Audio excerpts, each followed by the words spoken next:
Now, fold mountains. Fold mountains are mountains that are bent into upfolds and downfolds as a result of permanent deformation to the earth crust. They are most visible in sedimentary rocks and are caused by compressional force. The upfolds in fold mountains are technically called anticlines, and the downfolds, which are the valleys associated with fold mountains, are known as synclines. Let's look at how fold mountains are formed. For fold mountains to form, there must be an existence of a depression known as a geosyncline. A geosyncline is a depression found between two plates. So here we have plate A and we have plate B. And the depression here is what we term as the geosyncline.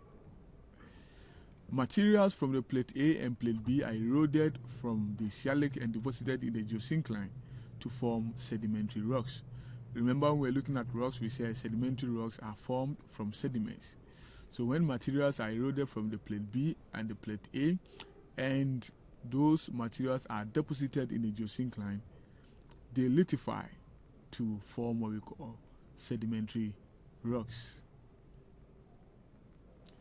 Now, compressional force acts on the plates and causes the sedimentary rock to bend up and down.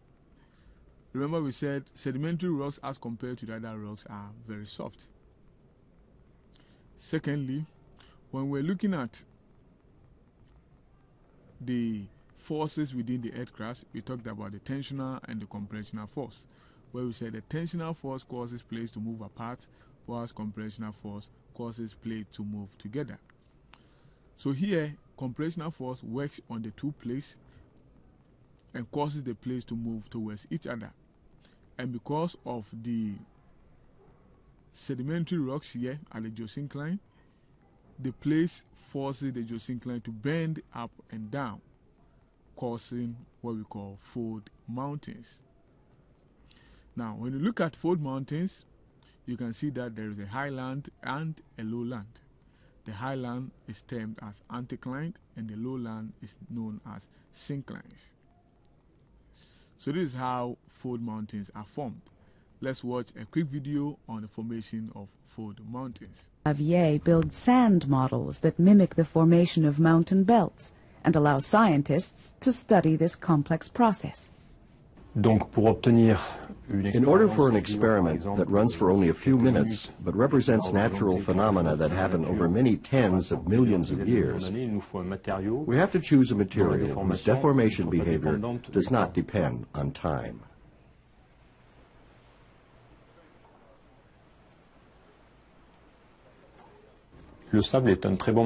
Sand is a very good material for simulating rock deformation. In the experiment, the different stratigraphic layers which represent the sediments and the continental crust have different mechanical properties. We mix the sand grains with a finer powder, which increases the sand's resistance to deformation.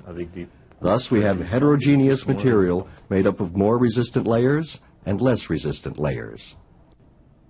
Mountain belts are created when continents collide. In this experiment, we see two continents separated by an ocean.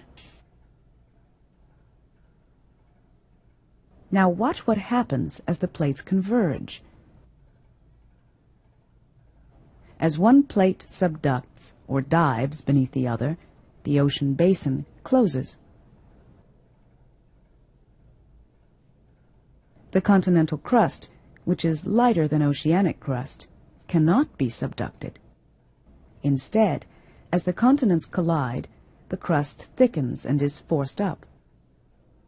Note how the sand is folded and faulted. We see similar structures in the rocks in mountains. One important factor not accounted for in this model is erosion. Erosion exposes the deformed rocks that were once deeply buried in the mountain belt. The green sand represents the rocks of the ocean basin. Note that it's been trapped between the two continents, marking their original boundary. These too we see in mountain belts. It's very difficult to understand the deep structure of a mountain belt by direct observation. The sand model allows us to compress time and space and simulates the internal structure of mountains. So now we know how fold mountains are formed. You saw the experiment